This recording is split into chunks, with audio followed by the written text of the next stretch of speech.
My last video on Outlawed RP was about the beginning of a war, but what you don't know is that right now, every single gang member on Outlawed wants me and the rest of my gang dead. Welcome back. Let's catch up, and I'll tell you the whole story.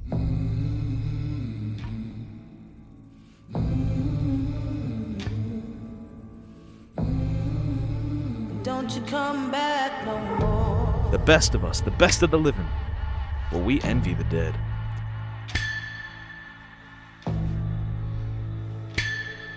Hit the road, Jack, and don't you come back no more, no more, no more, no more. Hit the road, Jack, and don't you come back no more. You kick out Alexis, or we eradicate your whole entire gang, and that's it for every single one. No more.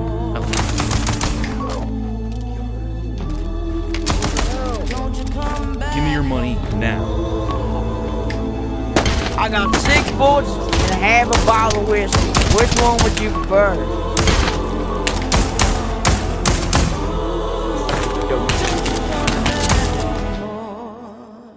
Please don't hurt me. When Brightstone was first constructed, it was not the beacon of stories that it is today. Local native Il Nesso described the atmosphere of the town upon its creation, stating, "In the start, there were no extra factions other than lawmen and a half-working bounty hunter group. Things were pretty good for a while." However, peace did not last long. Gangs of criminals found security in the new city. The Ginger Desperados, led by Little Will, took up arms and found safety in the saloon, where they would eventually set up camp. The Seven Deadly Sins was led by Flixie and was a premium gang in which only 7 members could join. These members were handpicked by Flixie for their exceptional performance on the server, especially in combat. Then there was the Osage tribe, led mainly by Il Nesso and Greg. They set up camp in the mountains with a bunch of teepees and became commonly known for using bows and arrows to hunt and kill their enemies. And then there were the Iron Crescents. The Crescents were led by Eric and stashed themselves near one of the train stations. The Sins and Gingers joined together in an alliance, and relations with the other gangs slowly worsened and worsened. And alike the great Icarus from legend long before, these men would inevitably fly too close to the sun, their wings of legacy and redemption scorched. What you say?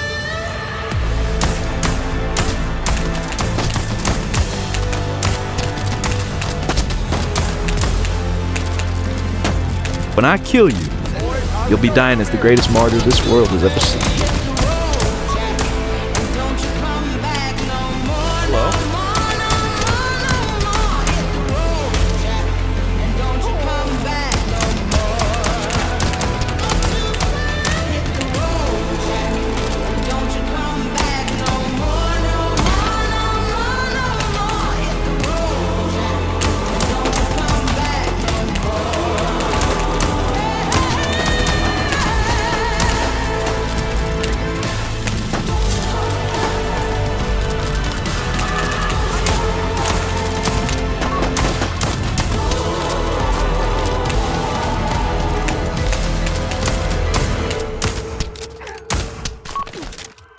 Nice work, guys. Nice work. Don't you come back no more. I didn't start this gang to lose it all!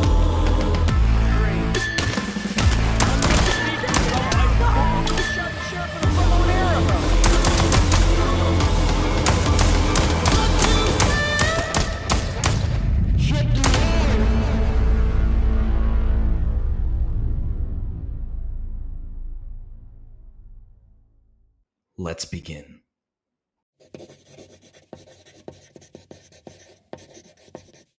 On a calm day in the visage of the beating sun of Brightstone, the gang leaders called a meeting to discuss relations amongst one another.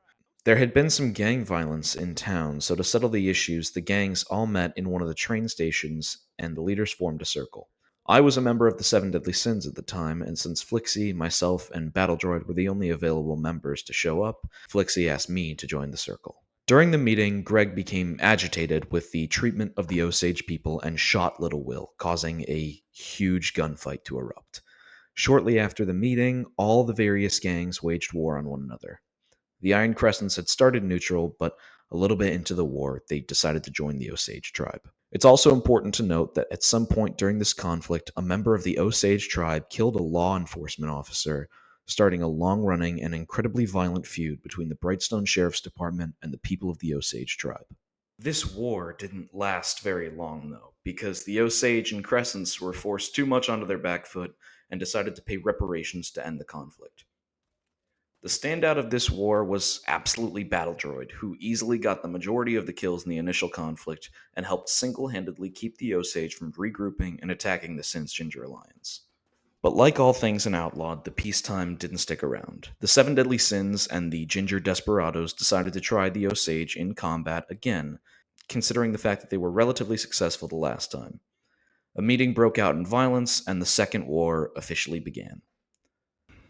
The Iron Crescents stayed mostly out of the conflict, but gang leaders and keen-eyed civilians could see that they were definitely planning something.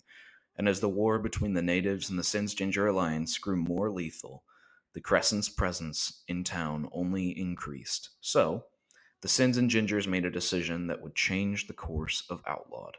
They decided to band together with the Osage tribe to take down the Iron Crescents, creating the first three-way gang alliance in what I like to call the First Coalition. However, the Crescent leader, Eric, had rather unsavory methods of battle. While the other gangs were busy growing their arsenal and recruiting new members, Eric took to falsifying federal documents in an attempt to garner support for his cause. He even took to faking letters between the Gingers and the Sins, causing the Sins to hold the Gingers at gunpoint for answers. The group shared their information and came to the conclusion that Eric needed to stay dead and gone. As such, the First Coalition marched on the base of the Iron Crescents and all took out a stick of dynamite. And as the Crescents slept peacefully into morning, thinking their precious leader would take care of them, an explosion lit up their base and destroyed the Iron Crescents. What lay in the wake of the explosion was a scattering of wasted potential and enough blood to stain the hands of God himself. But Eric wasn't there. Unknowingly, somewhere down the train tracks, there laid a fresh corpse of an Iron Crescent. A bullet had dug into the side of his skull, and witnesses testified they saw a figure walking away from the scene. A figure, some say, that looked remarkably similar to the mayor of Brightstone. And that fateful night which so often seems consigned to oblivion to slip into the obscurity of history and memory, the Iron Crescents were never seen again. A long ways away in a town called Saint Denis, a rich socialite grew tired of his prominent presence in the city he grew such hatred for. Papers continued to talk of the town to the west that whispered stories into the wind. A land called Brightstone, and the legends were rather extreme. Stories of corrupt officials, vigilantes, gang violence, and gunslingers more infamous than his own reputation. And so, without a word, Ghosty left his fortune and infamy behind to travel to Brightstone in search of exciting adventures and new territory to observe. Back in Brightstone, things were looking up. In the aftermath of the Crescent disappearance, there was a brief skirmish between the Gingers, Sins, and Osage. Supposedly, the Ginger Desperados and the Seven Deadly Sins betrayed the peace agreement and attacked the Osage. This conflict allegedly only lasted for a few days before neutrality was reinstated, and not much information is known about this conflict. This time in Brightstone is mostly known for being an era of reconstruction and peace. The Osage tribe repaired their relations with the Brightstone Sheriff's Department, and the Osage were now welcomed into Brightstone, although they were under the watch of a cautious mayor. However, there was a major development for the Seven Deadly Sins. Flixie, the leader of the Seven Deadly Sins, was shot and killed by the mayor, leaving the Sins in a state of decay. In the following days, Brightstone's lawmen placed bounties on the rest of the Sins members, and they were slowly and steadily killed. In the wake of their deaths, Brightstone's body count reduced for a little while, and the mayor could even afford to order some nice gambling tables for the hotel. Again, things were definitely looking up. And then Ghosty came to town. And on the same day he arrived, a man by the name of Dutch Vanderlinde came too. And all of a sudden, in just 24 hours, Outlawed went from being a safe haven to a sprawling hub of gang violence. Ghosty ordered the construction of a house just outside the town perimeters, and within a few days it had already been finished. Dutch Vanderlinde set up a few tents and wagons up on a hill, and both leaders started gathering members for their new groups. Dutch created the Vanderlinde Gang, a group of individuals set on survival at all costs. Ghosty created the Beaumont Men, a collection of individuals with the desire to make money, build a legacy, and make an impact on the people around them. The Beaumont Men were relatively secretive, and in the few days after their house was constructed, spent most of their time reading the new literature that painted their bookshelves in various colors. However, the Vanderlinde Gang were more social and spent a good portion of their time in town, creating relations with the locals, gingers, and natives. Unfortunately, Ghosty began to neglect his gang and offered partial leadership to a high-ranking member of the gang named Alexis. Alexis, as many came to know, was not a well-liked civilian of Brightstone or a good leader, and, like Ghosty, often neglected to join the Beaumont men in town, instead choosing to count the gang's money again and again. All the gangs decided to have a meeting, especially regarding the new arrivals in town, but it wouldn't end well. Alexis, wanting to show the supposed superiority of the BMM, told the others that he wouldn't pay a dime if his members were at risk. Little Will, seeing this as a slap in the face to everyone's morals, shot a high-ranking member of the BMM. In the day that followed, the Vanderlinde Gang, the Ginger Desperados, and the Osage Tribe banded together and waged war on the BMM, creating the Second Coalition.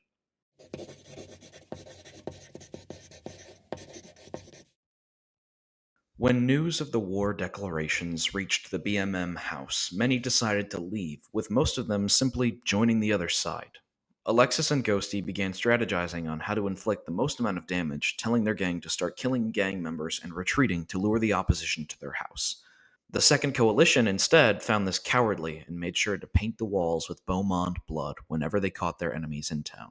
On the other side of things, Little Will, the native leaders, and Dutch all agreed that Alexis had made a terrible choice choosing money over the lives of the BMM members. The war went on for a while, with many members dying on both sides. There were even days when the BMM killed more members of the coalition than members that died, but overall, the Beaumont men were a ticking time bomb. The gang leaders in the Second Coalition decided to try to end the war, so they called a meeting with Ghosty and the BMM's advisor. During this meeting, they decided to propose a deal that would overhaul the BMM. Alexis had to leave. Ghosty, hesitant, asked the gangs for more time to discuss. Alexis wasn't happy with the deal and refused to leave. As the sun set on another turbulent day in Brightstone, Alexis decided to go for a walk to really consider the deal. The next morning, as Ghosty went into town for breakfast, he encountered the corpse of Alexis laid on the train tracks, just like Eric was all that time ago. And as Ghosty went into town and the mayor grinned at him ear to ear, he made peace with the other gangs, and the Second Coalition was disbanded. The following day, the gangs called one final meeting as an overview for the war and talking about what's next. The Beaumont men, the Vanderlinde Gang, the Ginger Desperados, and the Osage Tribe all made appearances. There had been a brief skirmish between the Osage and the Gingers at some point in a saloon, but that conflict was fully wrapped up at this meeting. And then Little Will stepped forward. And just as quickly as he came, Little Will announced that the Ginger Desperados are to be disbanded, gazed upon his friends one final time, and shot himself in the head. And then Greg stepped forward. He looked upon his tribe, announced full ownership is to be given to Il Nesso, and shot himself in the head. A calm still flooded the room as the Gingers looked around and took their iconic hats off. Some started walking back to town. A few even pulled off wigs, revealing they were never really Ginger. But the rest of them hopped on the next train together and went to the next town. In the days after the Desperados were gone, the town banded together to fill in the gaps. The The Ginger Saloon's crates of weapons were distributed amongst the people of Brightstone, and many people felt much safer now that they have a weapon to defend themselves. The disappearance of the Gingers caused a sense of community that drastically reduced the death toll.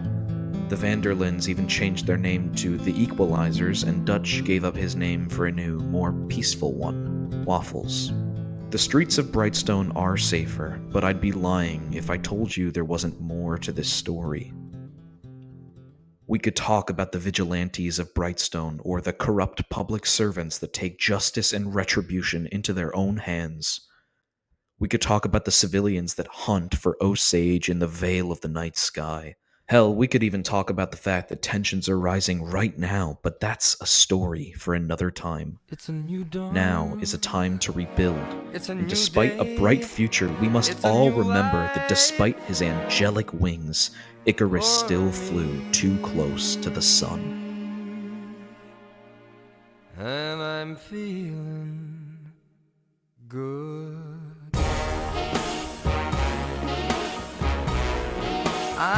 I'm feeling good.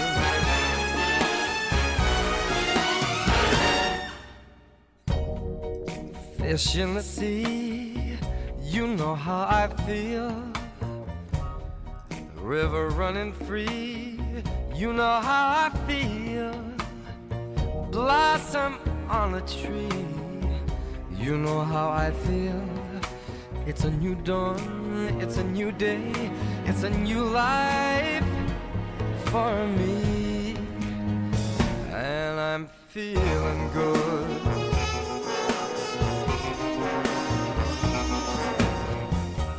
Dragonfly out in the sun, you know what I mean, don't you know? Butterflies all having fun, you know what I mean. Sleep in peace when day is done, that's what I mean. And this old world is a new world and a bold world for me.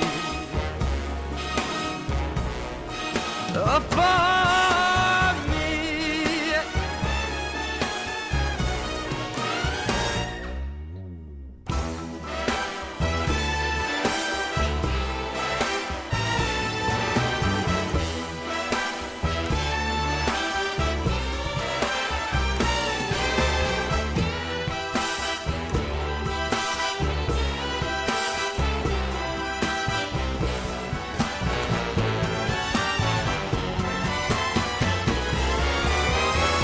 Stars when you shine, you know how I feel.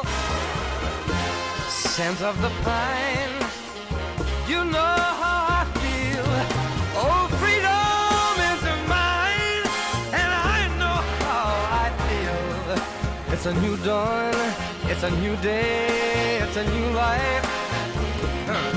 It's a new dawn, it's a new day, it's a new life. It's a new dawn, it's a new day, it's a new life, it's a new life for me. And I'm feeling good. I'm feeling good. I feel so good.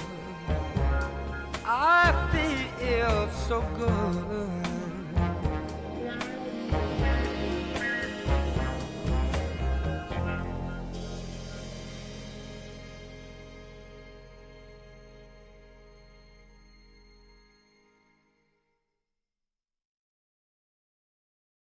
Everybody, subscribe to Ghosty.